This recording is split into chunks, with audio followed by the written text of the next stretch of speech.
Chapter 7 A Mad Tea Party. There was a table set out under a tree in front of the house, and the March Hare and the Hatter were having tea at it. A dormouse was sitting between them, fast asleep, and the other two were using it as a cushion, resting their elbows on it and talking over its head. Very uncomfortable for the dormouse, thought Alice. Only, as it's asleep, I suppose it doesn't mind. The table was a large one, but the three were all crowded together at one corner of it. No room, no room, they cried out when they saw Alice coming. There's plenty of room, said Alice indignantly, and she sat down in a large armchair at one end of the table. Have some wine, the March Hare said in an encouraging tone. Alice looked all round the table, but there was nothing on it but tea. I don't see any wine, she remarked. There isn't any, said the March Hare. Then it wasn't very civil of you to offer it, said Alice angrily. It wasn't very civil of you to sit down without being invited, said the March Hare. I didn't know it was your table, said Alice. It's laid for a great many more than 3.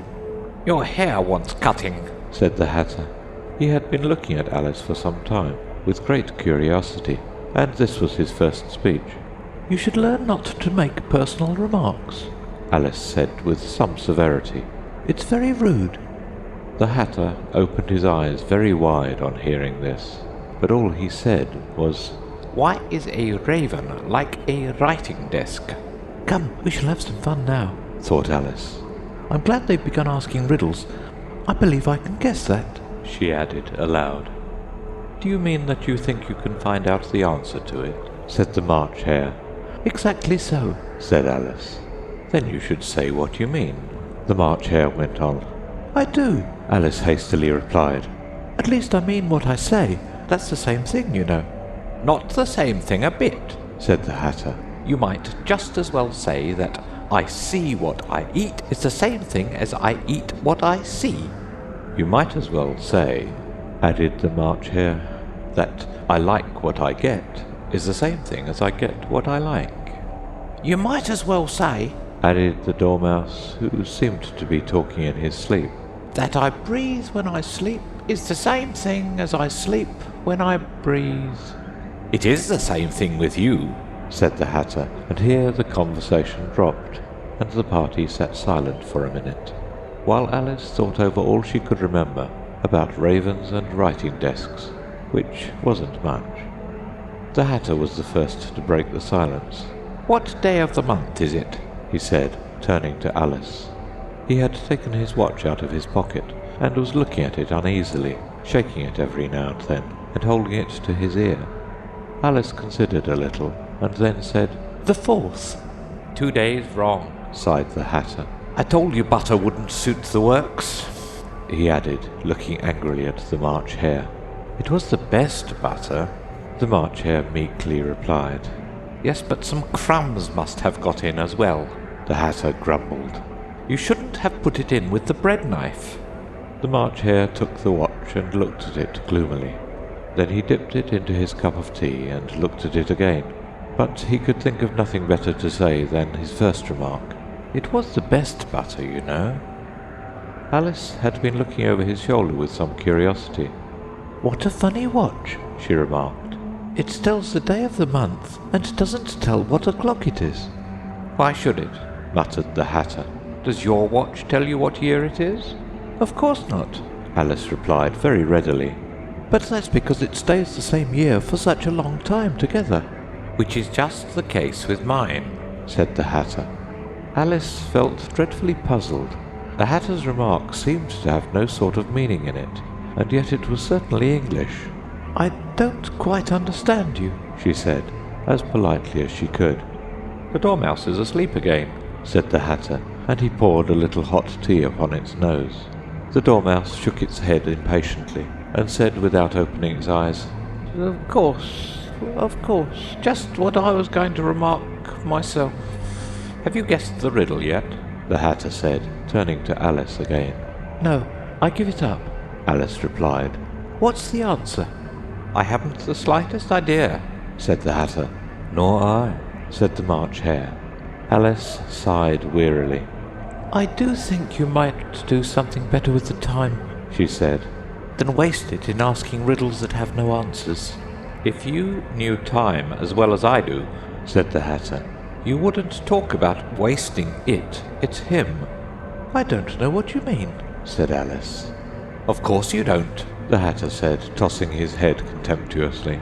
I dare say you never even spoke to time. Perhaps not, Alice cautiously replied. but I know I have to beat time when I learn music. Ah, that accounts for it, said the Hatter. He won't stand beating. Now, if you only kept on good terms with him, he'd do almost anything you liked with the clock. For instance, suppose it were 9 o'clock in the morning, just time to begin lessons. You'd only have to whisper a hint to time, and round goes the clock in a twinkling. 1:30, time for dinner. I only wish it was, the March Hare said to itself in a whisper. That would be grand, certainly, Said Alice thoughtfully. but then I shouldn't be hungry for it, you know. Not at first, perhaps, Said the Hatter. but you could keep it to 1:30 as long as you liked. Is that the way you manage? Alice asked. The Hatter shook his head mournfully. Not I, He replied, we quarrelled last March, just before he went mad, you know. pointing with his teaspoon at the March Hare. It was at the great concert given by the Queen of Hearts, and I had to sing Twinkle, Twinkle, Little Bat, How I Wonder What You're At. You know the song, perhaps? I've heard something like it. Said Alice. It goes on, you know, The Hatter continued. in this way. Up above the world you fly, like a tea tray in the sky. Twinkle, twinkle, Here the Dormouse shook itself and began singing in its sleep. twinkle, twinkle, twinkle, twinkle. And went on so long that they had to pinch it to make it stop. Well, I'd hardly finished the first verse Said the Hatter. when the Queen jumped up and bawled out, "He's murdering the time! Off with his head!" How dreadfully savage! Exclaimed Alice. And ever since that, The Hatter went on in a mournful tone. he won't do a thing I ask. It's always 6 o'clock now. A bright idea came into Alice's head. Is that the reason so many tea things are put out here? She asked. Yes, that's it. Said the Hatter with a sigh. It's always tea time, and we've no time to wash the things between whiles. Then you keep moving round, I suppose. Said Alice. Exactly so, Said the Hatter. as the things get used up. But what happens when you come to the beginning again? Alice ventured to ask. Suppose we change the subject. The March Hare interrupted, yawning. I'm getting tired of this. I vote the young lady tells us a story. I'm afraid I don't know one. Said Alice, rather alarmed at the proposal. Then the Dormouse shall. They both cried, Wake up, Dormouse. and they pinched it on both sides at once. The Dormouse slowly opened his eyes. I wasn't asleep. He said in a hoarse, feeble voice. I heard every word you fellows were saying. Tell us a story, Said the March Hare. Yes, please do. Pleaded Alice. and be quick about it, Added the Hatter. or you'll be asleep again before it's done. Once upon a time there were 3 little sisters, The Dormouse began in a great hurry. And their names were Elsie, Lacey, and Tilly, and they lived at the bottom of a well. What did they live on? Said Alice, who always took a great interest in questions of eating and drinking. They lived on treacle. Said the Dormouse, after thinking a minute or two. They couldn't have done that, you know. Alice gently remarked. They'd have been ill. So they were. Said the Dormouse. Very ill. Alice tried to fancy to herself what such an extraordinary way of living would be like, but it puzzled her too much, so she went on. But why did they live at the bottom of a well? Take some more tea. The March Hare said to Alice, very earnestly. I've had nothing yet, Alice replied in an offended tone. so I can't take more. You mean you can't take less? Said the Hatter. It's very easy to take more than nothing. Nobody asked your opinion. Said Alice. Who's making personal remarks now? The Hatter asked triumphantly.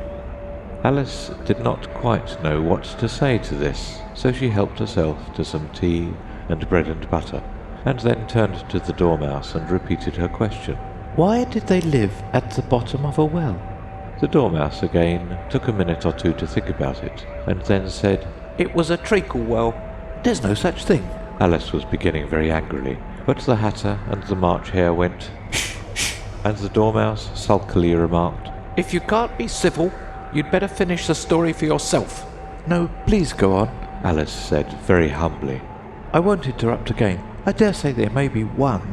One indeed, said the Dormouse indignantly. However, he consented to go on. And so, these three little sisters, they were learning to draw, you know. What did they draw? Said Alice, quite forgetting her promise. Treacle, said the Dormouse, without considering at all this time. I want a clean cup, interrupted the Hatter. Let's all move one place on.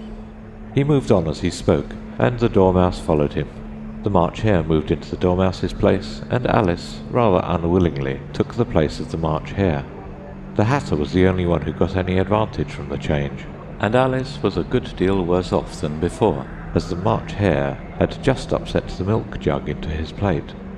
Alice did not wish to offend the Dormouse again, so she began very cautiously. But I don't understand. Where did they draw the treacle from? You can draw water out of a water well, said the Hatter. So I should think you could draw a treacle out of a treacle well, eh, stupid? But they were in the well, Alice said to the Dormouse, not choosing to notice this last remark. Of course they were, said the Dormouse. Well in. This answer so confused poor Alice that she let the Dormouse go on for some time without interrupting it. They were learning to draw, the Dormouse went on, yawning and rubbing its eyes, for it was getting very sleepy. And they drew all manner of things, everything that begins with an M. Why with an M? Said Alice. Why not? Said the March Hare. Alice was silent.